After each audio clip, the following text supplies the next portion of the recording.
Hi, my name is Brian Caffo. I'm a professor in the Department of Biostatistics at the Johns Hopkins Bloomberg School of Public Health, and this is the lecture on Slidify in the Coursera Data Science Specialization, part of the Data Products class. This class and all the other classes in the specialization are co-taught with my co-instructors Jeff Leake and Roger Pang. Okay. So what is Slidify? Slidify is a way to create data-centric presentations. It was created by Ramnath, who's a friend of ours and we like quite a bit. And it streamlines this process of creating and creating presentations so that if you update data or update functions, that all you have to do is recompile the presentation and it gets updated as well. So what Slidify really is it's an amalgamation of Knitter, Markdown, a bunch of JavaScript libraries, and HTML5 slide decks.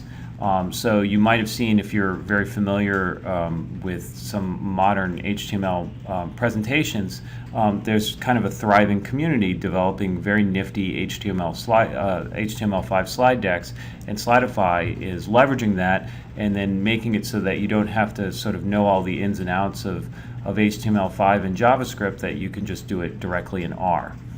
Slidify is very customizable and it's easy to use because you basically write in Markdown, which, if you haven't used Markdown before, it's a tremendously simple, watered down version of HTML. Or not version of HTML, watered down sort of HTML type language. So Slidify allows embedded code chunks that render quite nicely. It also allows mathematical formulas, and what that really means is that the JavaScript library MathJax correctly renders the mathematical formulas, and you type them out in LaTeX. So if you're an academic like me and you're used to LaTeX, that's really great. So anyway, Slidify presentations, when you're done, are just HTML files. So you can view them with any web browser, and you can share them very easily. And it's a nice way to give a presentation.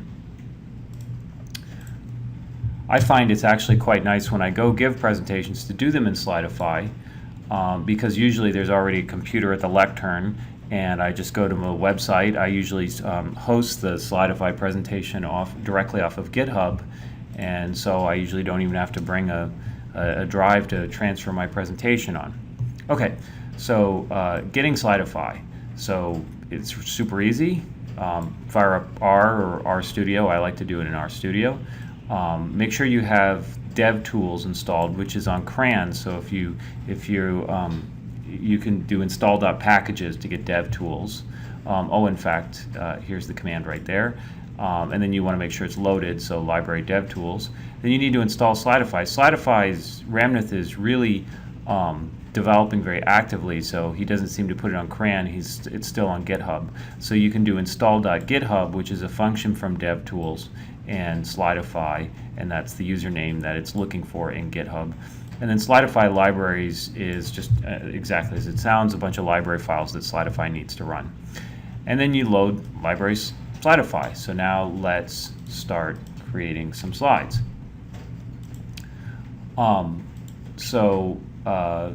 You should start by setting the working directory into the project where you want the project to be contained.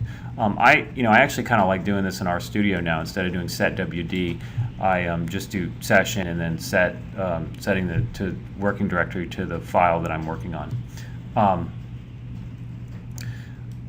So create your project name, and you can type all the commands in for a basic Slidify document, but I find it easier is to just use the so-called author command. And if you just do author first deck, it'll kind of populate a somewhat empty Slidify document for you to start filling in. It'll put in a little bit just to remind you what the commands are. So what does it do? What does it cause to happen? Well, a directory name of your project is created inside your current directory.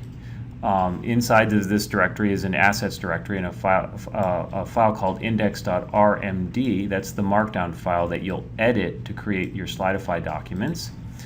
And then the assets directory is populated with a bunch of empty folders for CSS. That's the style sheets, image files, JavaScript and layouts, JavaScript code and layouts.